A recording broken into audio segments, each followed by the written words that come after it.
ఫిబ్రవరి 2 నుంచి 3 రోజుల పాటు హంపి ఉత్సవాలు అత్యంత వైభవంగా నిర్వహిస్తున్నట్లు విజయనగర జిల్లాధికారి దివాకర్ తెలిపారు.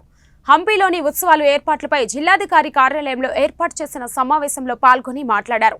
ఈసారి హంపి ఉత్సవాలను 4 వేదికలలో నిర్వహిస్తున్నామని తెలిపారు.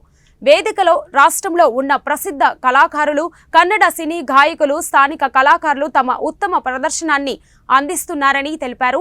ఈ ఉత్సవాల్లో గ్రామీణ క్రీడా పోటీలు ఉంటాయని తెలిపారు. ఇప్పటికే వేదిక పనులు శరవేగంగా జరుగుతున్నాయని తెలిపారు. హంపి ఉత్సవాలు ప్రజల విజయవంతం చేయాలని కోరారు. ఈ ఉత్సవాన్ని రాష్ట్ర ముఖ్యమంత్రి సిద్ధరామయ్య చేతుల మీదుగా ప్రారంభిస్తారని తెలిపారు.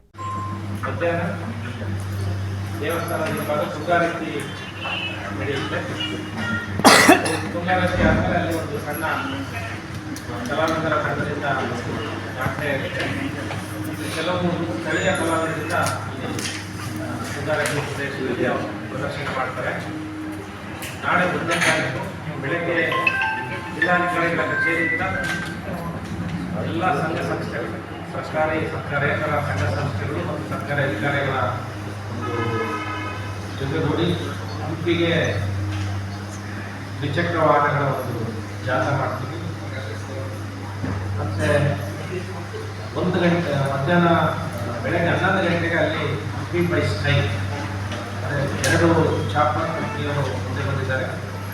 ಅವರಿಗೆ ಈಗಾಗಲೇ ಅದರ ಬಗ್ಗೆ ಮಾಹಿತಿಯನ್ನು ತಂದುಕೊಂಡಿದ್ದೀವಿ. ಅದು 7 ಮಿನಿಟ್ಸ್ ಆ್ಯಂಡ್ 8 ಮಿನಿಟ್ಸ್ ಲ್ಯಾಬಲ್ಲಿ 3200 ಈ ಮೊತ್ತಕ್ಕೆ 2 ಹಂಪಿ ಬೈ ಸ್ಟೈಲ್ಗೆ 2 ಚಾಪರ್ ರೆಡಿಯಾಗಿ ಮಯೂರ ಹೋಟೆಲ್ ಅಂತ ಅದು ನಾಳೆ ಉದ್ಘಾಟನೆ ಮಾಡ್ತಾ ಇದ್ದೀವಿ.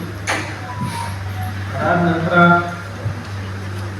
ಮಧ್ಯಾಹ್ನ 3 ಗಂಟೆಗೆ ಸಕರಾಯ ದೇವಸ್ಥಾನದಿಂದ ಪ್ರತಿ ವರ್ಷದಂತೆ ಈ ವರ್ಷದ ಕೂಡ ವಸಂತ ವೈಭವವನ್ನು ಅಲ್ಲಿಂದ ಮೆರವಣಿಗೆ ಬರಲಾಗುತ್ತೆ. ವಸಂತ ವೈಭವದಲ್ಲಿ ಸುಮಾರು 100ಕ್ಕೂ ಹೆಚ್ಚು ಸ್ಥಳೀಯ ಕಲಾವಿದರು, ಕೆಲವರು ಬೇರೆ ಜಿಲ್ಲೆಯ ಕಲಾವಿದರು, ಯಾವ ನಮ್ಮ ಜಿಲ್ಲೆಯಲ್ಲಿ ಯಾವ ಒಂದು ಹುಡುಗ ತೊಡುಗೆ ಅಥವಾ ಆ ರೀತಿಯ ಒಂದು ವ್ಯವಸ್ಥೆಯು ಅಂತಹ ಕಲಾವಿದರು ಮಾತ್ರ ಬೇರೆ ಜಿಲ್ಲೆಗಳಿಂದ ಆಹ್ವಾನಿಸಲಾಗಿದೆ.